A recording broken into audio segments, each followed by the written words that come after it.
Welcome to our podcast series. We hope you enjoy and are blessed by the stories, wisdom, and inspiration of the Medical Mission Sisters. Thank you for listening. 36, I wasn't there for that. And after that was it was 74, 76. I thought it was 73, because that hit us too. It could have been. And then there was another one. It was 79. There was another one. We've had a number of them. Yeah, 73 sounds right. Yeah, because I was in high school and it came through. My parents owned a grocery store and it filled up the basement and the creek flooded behind it. There's been a number of them though. Yeah. What is it about Johnstown location that makes it? It's kind of down in a hole, and there are mountains around. And when the clouds come and the storms from the west, they come over and they just kind of sit over the mountains. They don't move. Okay. And so it rains, and it rains, and it rains, and it rains. That's what really caused the 1889 flood and that 73 flood too. The rain, the clouds didn't leave. It just poured more and more. And so where's the water go but downtown? And Johnstown's in a valley. So the rain water runs off the mountains and goes low. And so from the low, it starts coming up, and so you flood everything in the city. I had no idea that. That's so interesting. You need to get out more. I do. I just never thought about it, and I'm reading, I'm like, oh, well, Johnstown, like, you go on these Wikipedia carousels where you're like, what? And one thing just takes you to another. You need to get in your car. I'll go with you. Will you show me the sites? Yeah. I didn't realize that it was like a 60-foot wall of water and had all this like barbed wire in it and stuff. Oh, wow. Yeah. Crazy. Well, it's all the mills are down there too. The wire mill, all the Bethlehem steel was there, and so it was all flooded. And when in the 89 flood, when the rains came down through the mountain, it took trees, took everything, and debris. The dam was up here from the people in Pittsburgh that built the dam. They didn't do a good job, and so the dam broke. So all that water goes down to the lower part. And then there's a mountain over here, so the water comes down, hit this mountain, and then the waters went this way, up and down, north and south. And so there was a bridge over here, and it caught all the debris, and so there were pipes and wood, and it started a fire, so we had a big fire there too. That's the 89 flood. That was a big one, yeah. Well, I didn't realize that it had like picked up so much debris, and so like a lot of the people that died, it was because they were getting nailed by all the stuff that the flood had picked up on its way. In the 89 flood, the trains were up in the mountain, and the engineer heard that the dam had broken. It was up higher. And so he got in the train. He was going down trying to alert all the people that lived on the hillsides that there was a problem, to move, do something. A lot of them, they didn't understand, but he was on the horn on the train the whole way down. And I guess he was in the train. He died probably, and I don't know that. But they were trying to alert people to get out of the way of the flood water. There was a problem. They didn't know how bad it was going to be, but yeah. That's crazy. And I also read that Claire Barton and the American Red Cross came to like help survivors, but there was only 50 of them, like 50 volunteers. That feels inadequate for the amount of people that. Well, they didn't know. I mean, I guess not. Big adventure. Is there, when you were growing up, was there like old timers in Johnstown who remembered that flood? The 89? Yeah. No, not that I know of. No old timers. Yeah. I read that like the oldest flood survivor died in the late 90s. He was like 108 years old or something like that. Wow. So I wasn't sure if growing up around Johnstown, people were like, remember the bad times. Well, some of them, the older ones, yes. Okay, yeah, I wasn't sure. Yeah. They were old timers. Was your family living there at that time? My grandfather was young, and he had come from Austria. And what I hear, he was over on this mountain side, and he had horse and buggy, I guess, but he went down the slope, and he helped somebody get off that was in the flood, in the lower parts, get up that mountainside to get out of the floodwaters. Wow. And he was born in 1866. Yeah.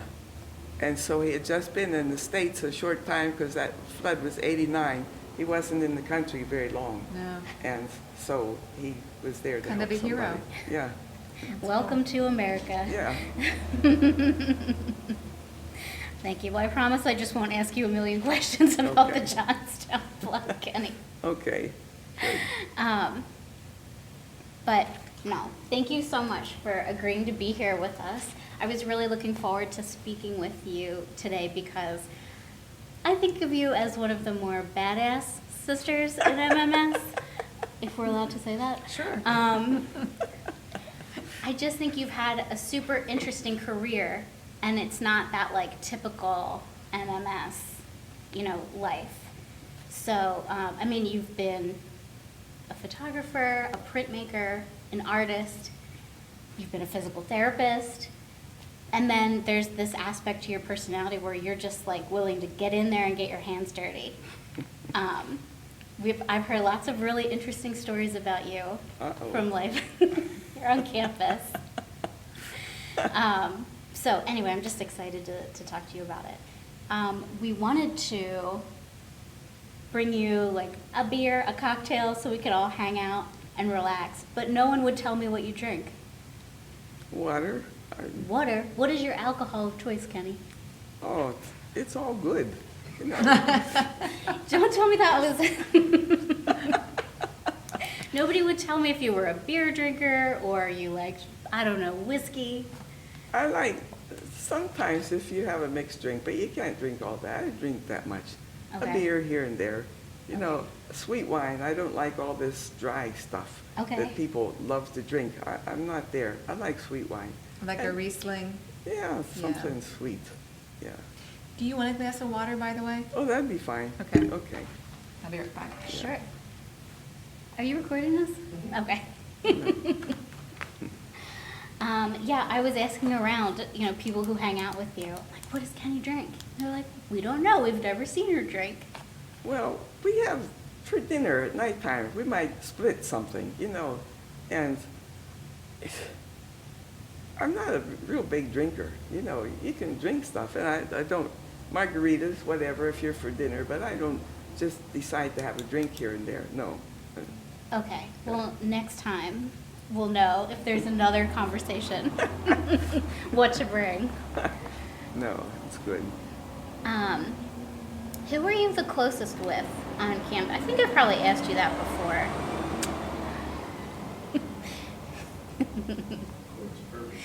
It's a given. No, but, so, are you close with your housemates? Well, you live with them, so Sure. you're close with there, but, I lived in the Southwest, for 30 years. So the people that I really knew were there. And these people are all kind of settled.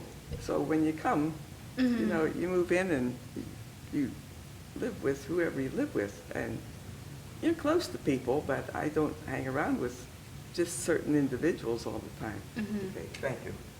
Okay, where can I put that now? Can you- Just put that here. Okay. I came in on the tail end, I'm sorry. Were you talking about community or, because that was one of the questions I was curious about, but I. See how she made that sound so professional? Mhm. Right away? No, I was like, you got any friends on campus? No, we haven't quite gotten there yet. Okay. Yeah, no, I hear it. I wouldn't have had the juicy conversation without you. Thank you. So I know I just sort of asked you a bunch of questions about Johnstown, but growing up, did you have any other siblings besides Annette? I have two brothers. Do you? Are they older, younger? They're older. I'm the baby in the family. No, you're not. Mhm. I wouldn't have pegged you for the baby. Yeah. That's why I got away with everything. They all left. My two brothers were in the service in the 51. Johnny went in the Marines, Sonny went in the Army, and then that came to Philadelphia. And so I was home alone. I was still in grade school, I guess, beginning high school. And so, there was empty nest there. So my mother didn't know what to do with me. So, I got away with everything. My sister would tell me that all the time. You're spoiled. You did everything because we weren't there. Well, they all left. I didn't have anything to do with that.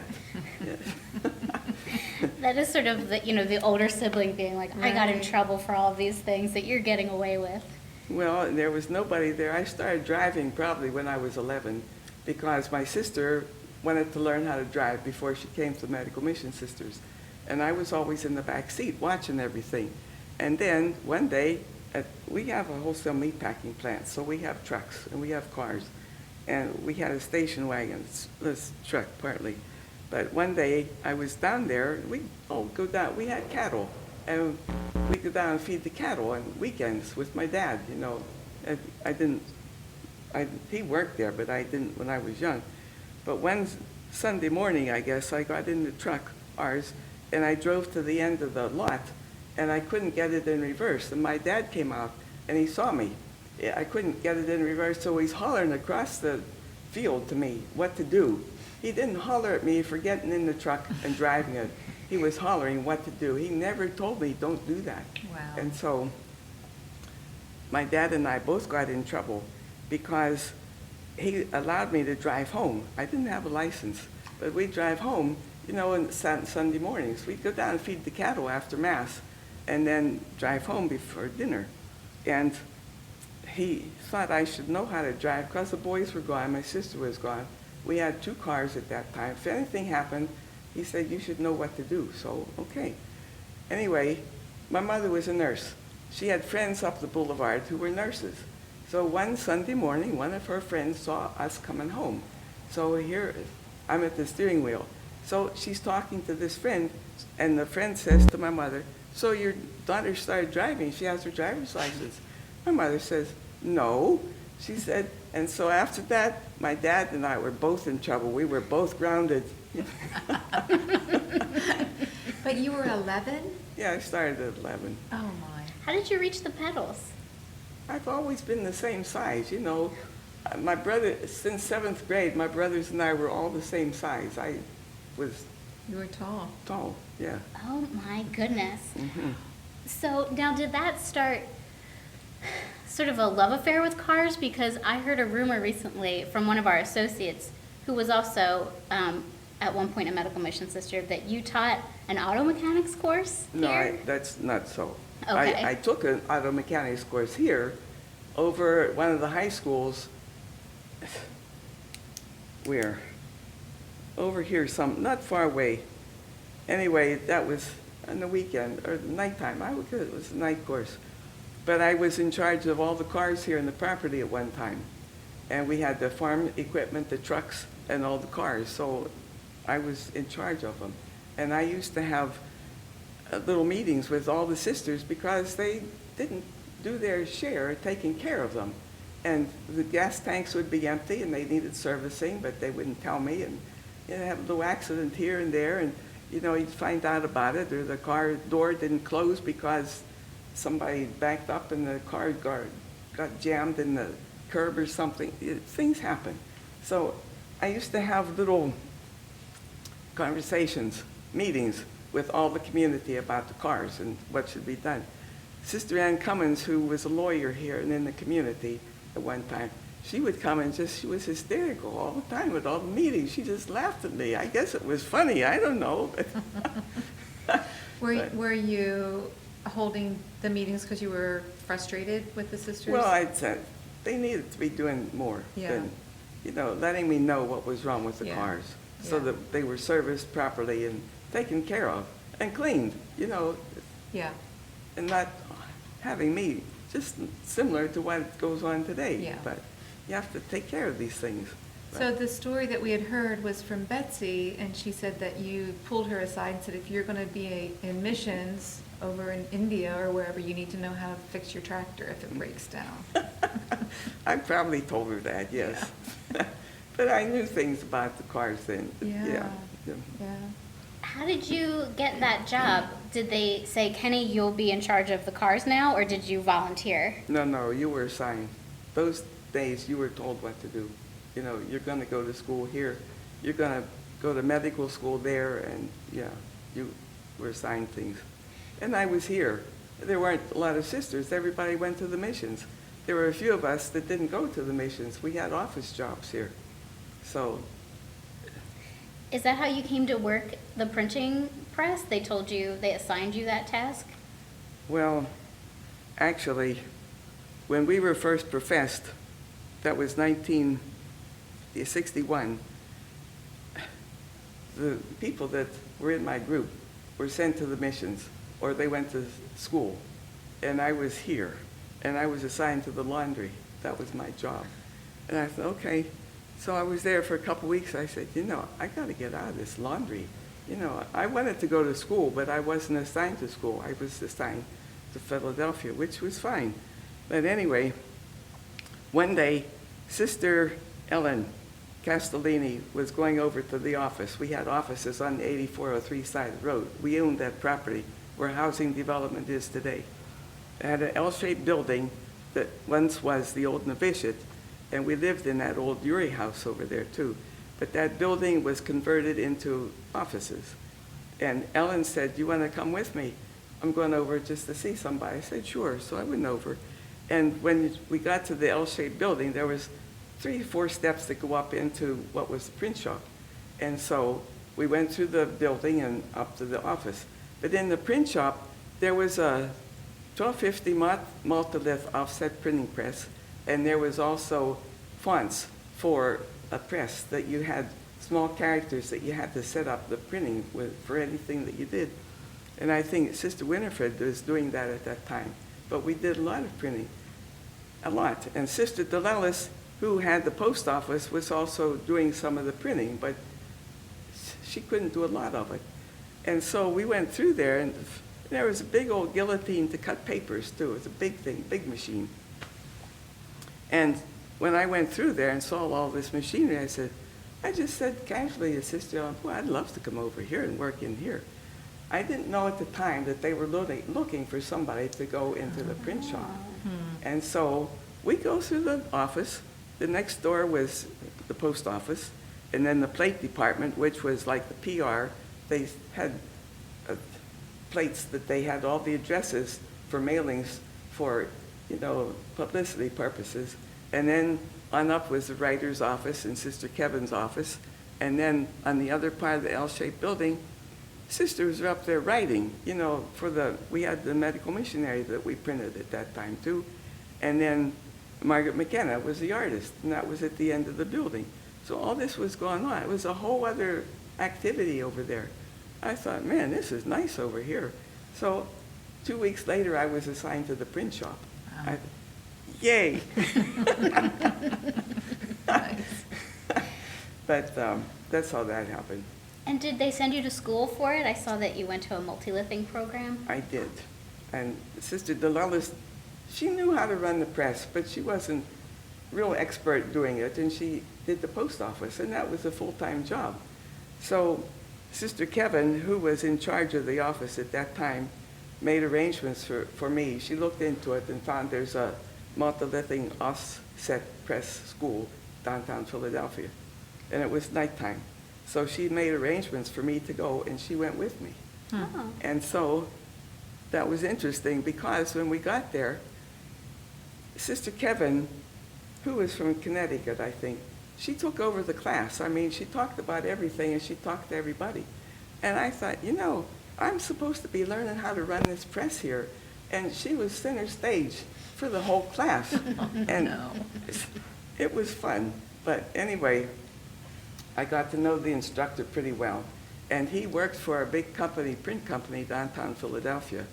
And I did learn a few things, even though other things happened in the class. But the advantage for me was when I left that, the next day I came to the office and I had the press there. So whatever I learned, I could try out on the press.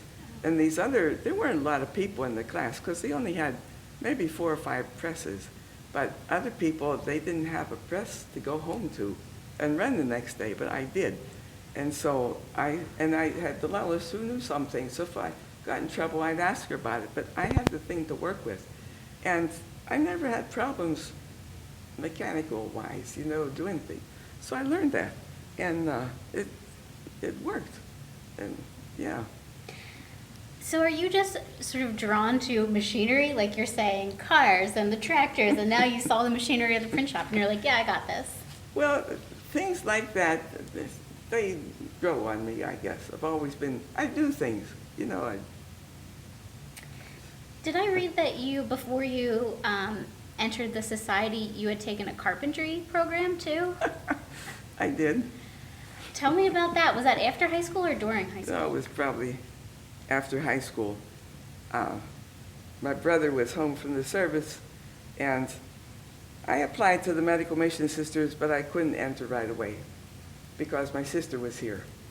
And from out of high school, I thought I would come to the medical mission sisters, but because my sister was here, I think, and from what I understand, Mother Dingle said I had to wait until she left the country, and she was due to go to Africa. And I guess maybe Philadelphia couldn't handle two Froehlichs at the same time. I don't know. Man, was Annette raising hell or something over here? No. So I had to wait until she left, and then the next year. But what am I telling you? About the carpentry, yeah. That year that I was home, there was things to do. And so I was interested in this carpentry class, and I told my brother, I said, I'd like to go. He said, I'd like to go too. So we both signed up. Oh, how nice. And he made big tables for his living room. He had just married, So this was the 1950s, right, Kenny? 58, 57. It was 57. Okay. 58, yeah. So did anybody tell you, like, oh, girls don't do carpentry programs? You know, or did your family say, like, what are you doing? No. Get in the kitchen. No one said anything like that? You know, my father never said no to any of us. And when my sister left, we had furniture in the house, and it was good. And I wanted to refinish it because there were lots of coats of paint. So when she was gone, I went to the basement and I refinished the bedroom, the dressers and the beds. I took all the paint off and sanded them down and stained them. And my father never said no. He'd always help me, tell me what to do or something. But he didn't help me. But he never said, you know, don't do that. And I went with my dad because he knew what to do. And Do you think that, like, his voice in your head, did that sort of follow you throughout your life? Like, you know, if you were ever called to do something or sort of pulled to do something, you're like, I'm just going to try it. I'm just going to go for it. well, sometimes you don't think about it. You're just there, you do it, that's all. I don't go through all those processes, you know. You see something, it needs to be done, you do it. Well, you figure out and you make plans, and I'm always Yeah. looking at things. During this pandemic, we've had almost 2 years here, you know, what to do. A couple times, if I could get out, I went to Home Depot or Lowe's and just walk up and down the aisles looking at machinery and tools and stuff.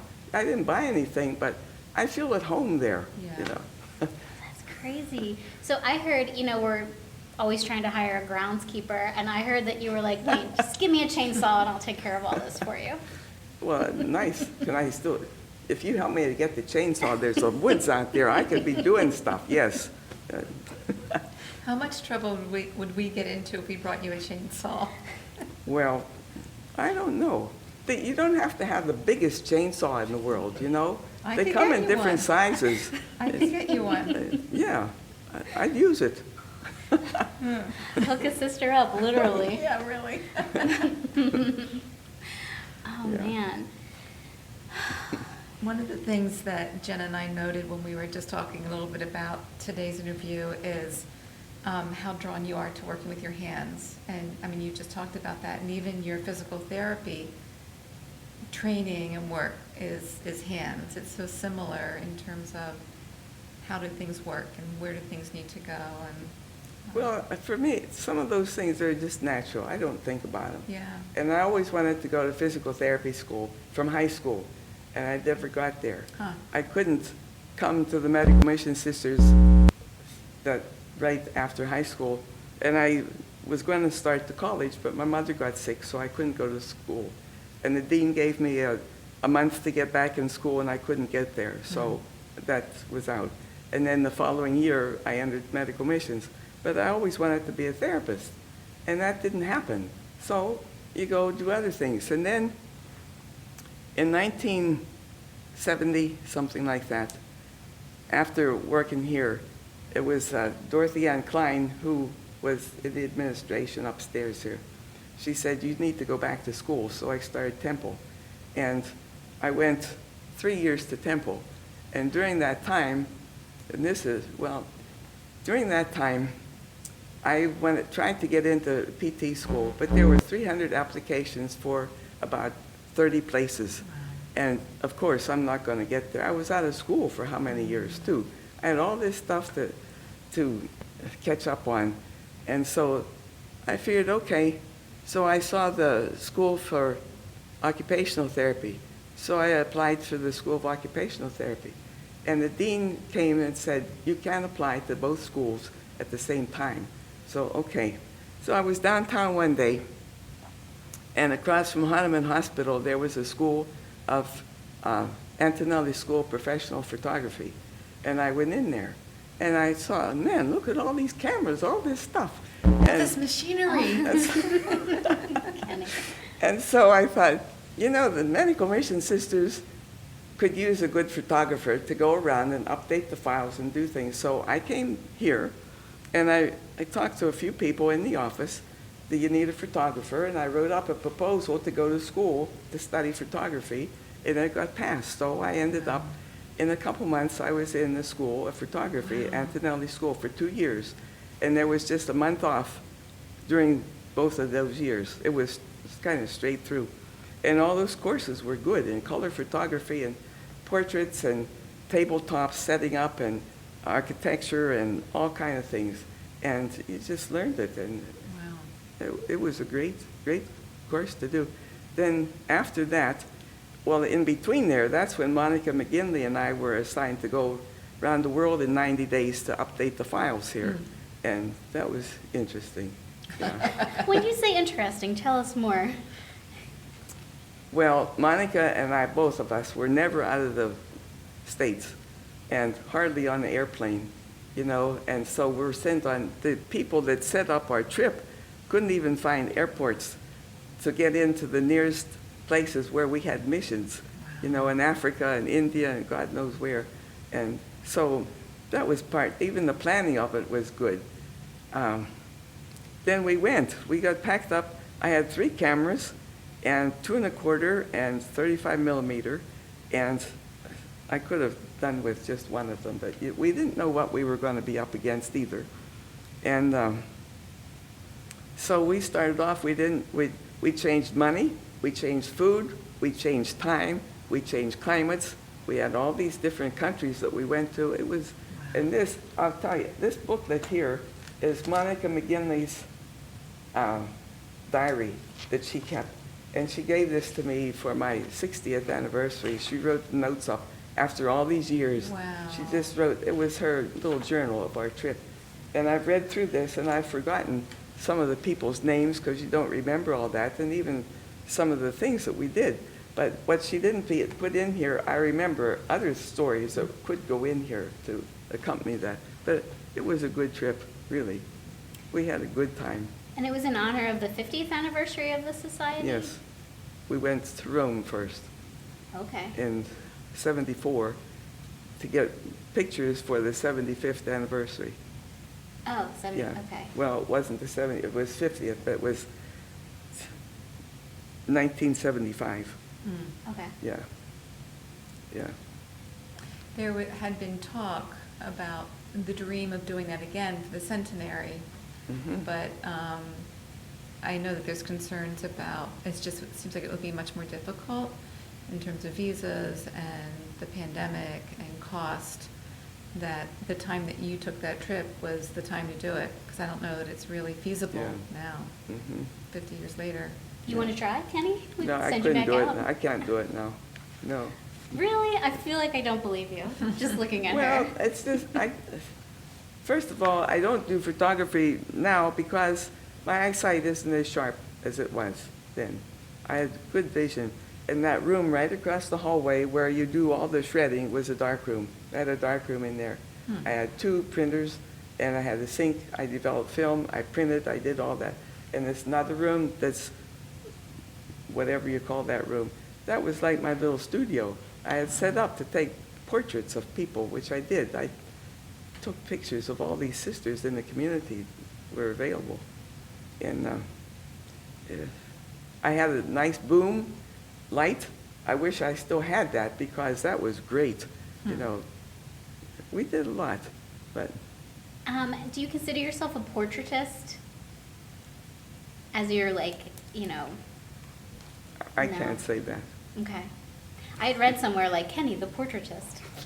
It's like, oh, interesting. Well, I like to take portraits, and I did.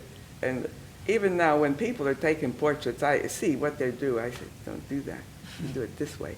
But, you know, I can't step in there. I know, and I know how to set up people, and I just like, I like portraits. I like to do tabletops, commercial photography. For people who set up scenes to advertise perfumes, you know, to arrange it so that you advertise your 6 bottles of perfume and how to have them come out. I did that. I like to do that, but I could still do that, but my eyesight isn't as sharp. And to do a darkroom again, I couldn't. But you know, you learn all those things: how to print pictures and how to get light areas that you need to be darker, how to expose them a little bit longer, how to keep dark areas that if you expose them, they would be really black, how to fade that out so that they're not, you just know, I know, you just feel that. Well, you were gifted at it. I like to do it too. Yeah. The other thing, people do jobs they don't like. I can't say I didn't like any job. I like to do things. Yeah. Do you ever wish that you had gotten sent to the missions? Well, I applied, but it didn't work. Even when I was interviewed by Mary Louise before, I didn't know I was being interviewed, and she asked me 3 times, you know, why did I want to join the Medical Mission Sisters? And I told her I want to drive a Jeep in Africa. And she asked me 3 different times. I didn't know she was interviewing me. Came to visit my sister, you know, and she happened to come in. So. You're like, a Jeep in Africa, I told you. Machines. What's not clear about that? Oh, man. So Annette came here how many years before you? She's 6 years older than I am. She Okay. entered in 1951. I came in 1958. Okay. And did she was home and she was talking about coming here, and were you like, oh, I want to do that too? No. Or you were like, No, I I never said that. We came to visit her. That's how I found out about the Medical Mission Sisters. And now that you're bringing out this machinery business, which I don't really notice, when I would come here, it was always Sister Boniface driving the tractor around the property, and that's where I would have gone. I would have gone to the farm, getting the tractor. That's what you were pulled towards. Yeah, that's it. Yeah. But I came and I saw, and it was always a joy to come to the Medical Mission Sisters. We had a good time here, you know. I have Everybody was happy, so. I have a hard time imagining you with like the whole obedience thing, Kenny. You know, like obviously they tell you what you're gonna do and then you have to do it. I just can't picture you being like, okay. Well, I've washed a lot of windows in the refectory over there. One of our favorite questions is to ask sisters, like, what were your how did you get in trouble? What were your punishments, and what did you do? Oh, Do you have any I bad can't ones? tell you all those things. But you washed a lot of windows. Yeah. Well, we did some good things, yeah. Pat Edelin was telling us about cleaning out gutters and throwing the slop like right on a sister's head, you know, sort of compounding her infraction. Well, no, we didn't do that. I didn't do those things. We sometimes would be out a little bit later than what we were supposed to be and come up the fire escape. We lived in the attic at Main Old over there. And so the fire escape was on the floor and come up the back and up into the attic. So sometimes we used that entrance to get back into the house and crawl over somebody's bed, you know. Sneak in and out. That didn't happen all the time, but, you know. But what's there to do around here? Like, if you're gonna stay out late and get into trouble, What was there to do? Was there like a good place to hang out, or you just didn't want to be? Well, today I wouldn't go out. You can't see after dark, so you can't drive after dark, and there's just, it isn't the same incentive now. You're know. being coy. You're not going to give up the good stuff. I can tell from your face. No. Kenny's going to take her secrets with her. Yes, yes. Well, you did, even if you weren't assigned to the missions, you did have this incredibly significant experience in your life working with the International Red Cross in Thailand, right? Mhm. And you went in 1979 to Right. work with refugees in Thailand, and you stayed for 6 years. It was about that. Well, it was 79 when we all went out, and that was when the Pol Pot was killing all the Cambodians and they fled into Thailand, and there was a note went downstairs on the bulletin board for volunteers. And I had been up here in this dark room for a year after our trip around the world, developing pictures that anybody could have been developing. And I thought that maybe I should have been out doing more photography work. And that note went up on the board, and I went and signed that immediately. I thought, I'm going. I'm going. And then I didn't know if I could go. You know, they were looking for medical people. I wasn't medically trained. And then a few people, others signed up. Miriam Treese Winter put her name up there too. She's not medically trained, so there's 2 of us. So 10 of us initially got to go. Miriam Treese and myself, not medical, and Mary Kirchhoff, and, who? Others. So we left, and it was a short time. We were back in the end of January. We went before December, January, February, before October, November, and maybe December the 8th. I forget actually, but we were out about 2 months, and then that's short term. That's all we were allowed to be there. And then when we came home, I asked if I could go back, because we were all working in the TB ward with Dr. Garcia, who was in charge, the doctor in charge of that ward and the refugee camp. And we all worked there, except Dara. Dara worked with CRS, I think, as a lab tech. And I think she's the only one that was not with us. She stayed with us, but she worked in another camp. Why did you want to go back? Because it was a need, you know, all those people. There were so many volunteers from around the world, and the community was great with people from, Italy and Australia and New Zealand and England and the Jewish community, Israel.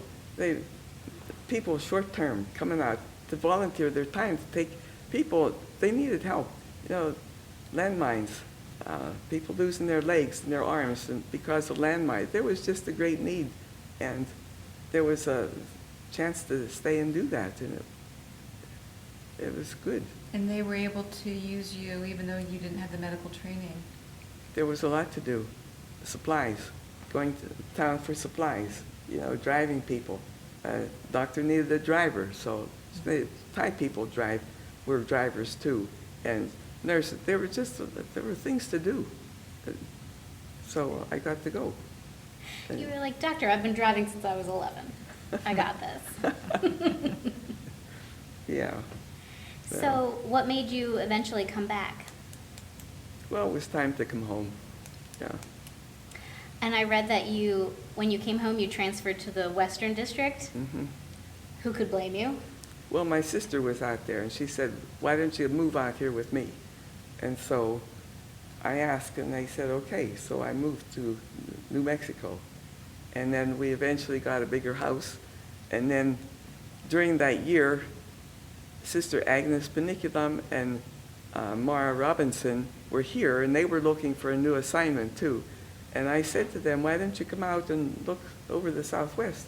So they went to California, and they came to our place too, and they decided to move out. So they moved in with us, and we got a bigger house to live in. And they were there a couple years with us. And you love the American Southwest. Yeah. That was your jam. Yeah. What is it that you liked about it so much?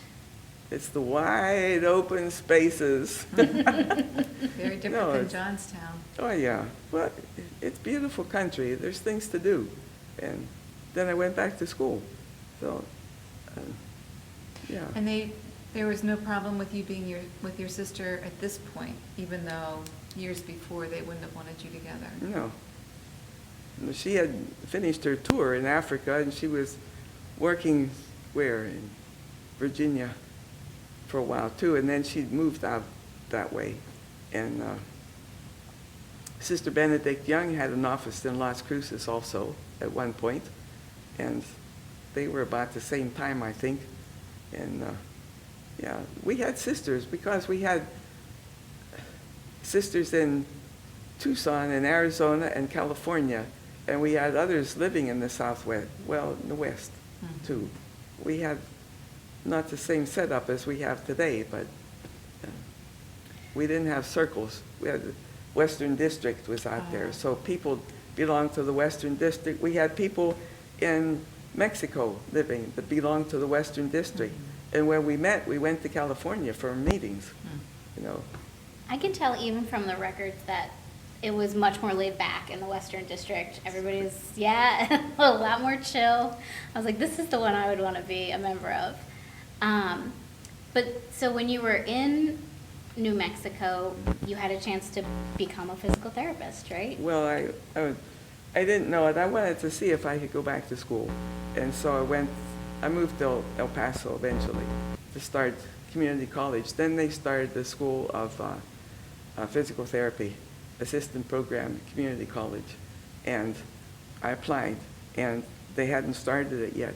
And when they did start it, it was full. And I needed to get some college credits, so I went to community college to get credits. The first class started, and there were only 12 people, and nobody dropped out, and I was the second alternate if somebody dropped out, and nobody did. So I had to wait another year, but I finished all the prerequisites, and I had to volunteer in the hospital, so I went to work too. Worked in a hospital down in El Paso, and got my volunteer, and then the physical therapist there thought she was abusing me, so she put me on the payroll. And Nice. I even got a turkey for Christmas. Jeez. You came with a good work ethic, I'm sure. Yeah, it was good. So when you look back and, you know, you have many acts to your careers. You're a printmaker, you're a photographer, you're a physical therapist. Is there, you know, you're working with refugees. Is there one career path over another that you felt like, I love this the most, or this is the most me? Or were they all aspects of your personality?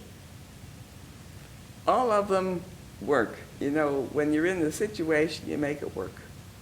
You can't say, I'd rather be doing something else, but I have to do this now. I never felt that way. When you're in something, you do it. You're there, and that's what you do. And when I was even in Thailand, there was need to make prostheses for people because they had their legs blown off or something, or arms in Cambodia, and they come in, and they had no access to get a new leg or an arm or something like that. And there was a group that's, I don't know if they were priests or not, but there was a group in the Cameroons who had a school to make prostheses for people. I considered that at one time. I thought I could go to the Cameroons and go back to Thailand, because you had to use materials that you had on hand, you know, wood or trees or bark or whatever. And they had to be able to make their legs, renew them again, because they didn't have access to the stuff we have in the States here, you know. And I thought, I could do that, but I didn't. Is there anything that you came across where you were like, nah, I couldn't do that? Well, it didn't work out, you know. I thought maybe it wouldn't be feasible, and so I didn't pursue it. Yeah. I'm getting the impression that you're just like challenge accepted for anything that sort of comes your way. You can't say no. I mean, if something comes, you have to look and see if it's really possible for you to do. If there's a need to do it, why not try it? Yeah. As a millennial, you're sort of speaking another language. Kenny. I'm not fit to go downtown and give up a car and live in a high-rise and go to a job every day, inside. That's not me. Well, you're kind of a cowboy. Now that we're having this conversation about wide open spaces, I will always picture Kenny the cowboy now. Hank Williams. Yes, Tina found a quote from you, and we were like, wow, that's so profound. And then she Googled it, and she's like, it's a Hank Williams song. What is that? The quote is, the sun comes up and the sun goes down. Hands on the clock keep going around. Yeah. Well, I was telling Jen, I found this in and then as I was writing it out, I'm like, this sounds like the song. And so we looked it up, and then listened Is that to from Hank Williams? Yes. Sun comes up and the sun goes down. Hands on the clock keeps going around. I just get up and it's time to lay down. Life gets tedious, don't it? That's My it. shoes untied. I don't care. I ain't figuring on going nowhere. I'd have to wash and comb my hair, and that's just waste of effort. Hands on the clock keep going around, and it goes on. I have that written someplace. Well, you wrote that, you were writing, I don't know to whom, maybe PR, but you were writing to them what was going on for you, and then you wrote that. Isn't that that funny? lyric. Oh, man. That's so good. That's great. So, tell me about your sister, being sisters, capital S, with your actual sister. Were you guys close growing up, or no, not with the age difference? We had our differences. I can't say we were close, but we weren't close. We were always kind of, she butting was her heads. independent self, and so was I. And, she always felt that I got away with everything. Well, I probably did, It's the way it kind of goes, yeah. But I don't know. My brother and I used to talk about her all the time, and he'd say, she was different than you, and she was. We were different, but But she asked you to live with her. she did. And, and that was okay. I mean, Yeah. we did all right that way. Yeah. But I was not aspiring to be a nurse. My mother was a nurse, but I didn't want to be a nurse. And she did things. She was a perfectionist in another way. She sewed. She was a seamstress, and she learned that early on. She made quilts, and I don't care about making quilts at all. I'd help her, but I don't want to do that, and I don't want to sew. I don't want to do the sewing machine either. And she had her own ways and things that she did that I didn't do. But yeah. You had obviously you had different jobs, right? Because I imagine that's a lot. If you live with your sister and you're in the same organization, you'd have to be like, I'm going to work now. Yeah. What did she do while you were doing physical therapy? Well, she was a nurse too, and at one point, she did nursing, and she did home health, and she worked for the nursing is what I can't tell you that right now in Las Cruces, but she was there, and then she also taught school, filled in as a substitute teacher for a while. Okay. After nursing. And then she went back to school and studied, the environment, and she has 2 degrees from New Mexico State University, and then she was a volunteer at the Bureau of Land Management. She did that. She was always doing something. She was outside and with nature, and she felt she did nursing enough, and she wanted to do something else, and so she did, and she was successful, and she was good at it. And outside, too. She was volunteering with,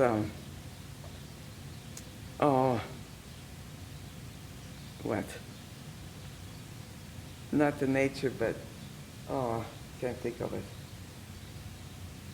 With people that grow plants and outdoor things. What were they? I can't tell you right now. But she, at the university, master gardeners had an office. yeah. And they needed people to answer the telephone with people who had problems about, and she did that. She was there all the time. She had the answers. She knew what to do. That was her line, outside in nature. And she did that. I did something else. And now you're gardening.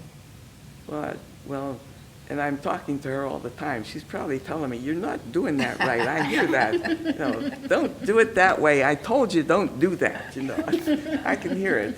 Yeah. Big sister. Well, you know, since no one will give you a chainsaw, I know that you've been spending a lot of your time around here on gardening, beautifying the campus. What made you sort of turn to that as a hobby? Well, Jane Coyle had the garden when I moved into House 6, and she had roses out there. And then it came to the point she couldn't do it, and then she moved out. And I kind of inherited, I helped her. But then I was outside all the time weeding and pulling up all the weeds from the garden, spending the summer with weeds. I said, "I'm not doing this." I figured out how to get around that. I put the paper down on the plants to keep weeds from coming through, and then the mulch on top of it. And then the roses, I don't do roses. They don't work for me. So, and there's a bug, a worm in there that keeps eating all the leaves and taking the nutrition from the rose. So I gave up the roses. They're on their own now. They're there, but I sent They're them off. independent. And I just put in other things. And, you know, we had the garden. I redid it and keep the deer out. But why not make it, you need some beautiful things to look at. So why not do it? Put it in. Some things I experiment with, see if they'll grow and what. I put in 4 little plants. I thought they'd be nice for trim. And they went to be humongous things. And I didn't expect that. But, you know. But, I kind of like that. mm-hmm. You know, see what happens. And I've done that right now. I've had bulbs that I put in recently to see what happens in the spring. So we'll see how That's it goes. great. Yeah, That's awesome. yeah. Are you up to any other, like, secret things right now, Kenny? No. Just gardening. Why do I feel like this is, look on her face, it's a front. What's Kenny really up to? She's sneaking in the top window. She's after in the dark. barn working on the tractors. Right. Exactly, yeah. I would if I could get in there. I'd get one of them out of there, but, yeah. I heard you were like, I could drive anything, give me a lawnmower. Well, we did. I did drive the tractor, but not here, but before that, yeah. Are you one of the drivers for the sisters? Right now. Yeah, I thought I remembered you saying that. Mhm. Well, there aren't that many drivers, Yeah. but I don't drive at nighttime. Mhm. I don't want to do that. And, Yeah. yeah. Think of any more questions for Kenny? Well, I wrote down a couple questions. You know, there's a lot of, and if you don't want to answer this, that's fine. But there's been a lot of talk in the last little while about where is MMS headed here in UNA. I was just curious, kind of what you think about that, or what your feelings are about where we are as a society. Well, that's all coming to a head, you know, now, and I don't think any of us know that. Yeah. You know, you have to just do your part and be there and roll with the punches, because I don't think any of us know. Even with the property, that's not going anywhere in a hurry. Yeah. So we have to just stay here and keep things going as best we can. And, Do what is in front of you to do. I think so. Yeah. Yeah. Another thing I was curious about is, you know, in your great wisdom and experience, aren't young sisters coming into UNA, but there are young sisters coming in India and Africa, and if you would, what kind of words of wisdom you would share to a young woman joining the society now? Well, I think they're doing a good job, really. And we need young sisters in the community. And if they come in from Africa, great, good for them. And to be open, you know, there's a lot of challenges. Today's world is much different than the world when I came into the community way back when. It's different. The times are changing. The world is changing. So the challenges are tremendous. Yeah. I don't know if I could do some of these things today. And even with the technology, you know, putting all the plugs in, if I were younger, probably I would do better with the technology today, like going to learning the printing press, because that was a different thing. You have to be young to know all these. These people are young, so they're in this world. They can do marvelous things and go for it. That's, Yeah. God bless them. You know, keep coming. That sounds very optimistic. No, there's a big world out there. The needs are great today, Yeah. different than when we were younger and doing what we did. And we're not opening hospitals. We're not, changing the world with health. It's different today, so you have to be with that. Yeah. Even with the environment, it's changing. Who knows what tomorrow's going to bring? Challenging times, Yeah. really. Did Emma live in your house No. when she was here? No, she was in house 3. House 3, because I know she's really involved with care of creation. Yeah. Yeah. Great. Well, thank you so much, Kenne, for chatting with us. It was really delightful. Thank you. Yes, I was really looking forward to it.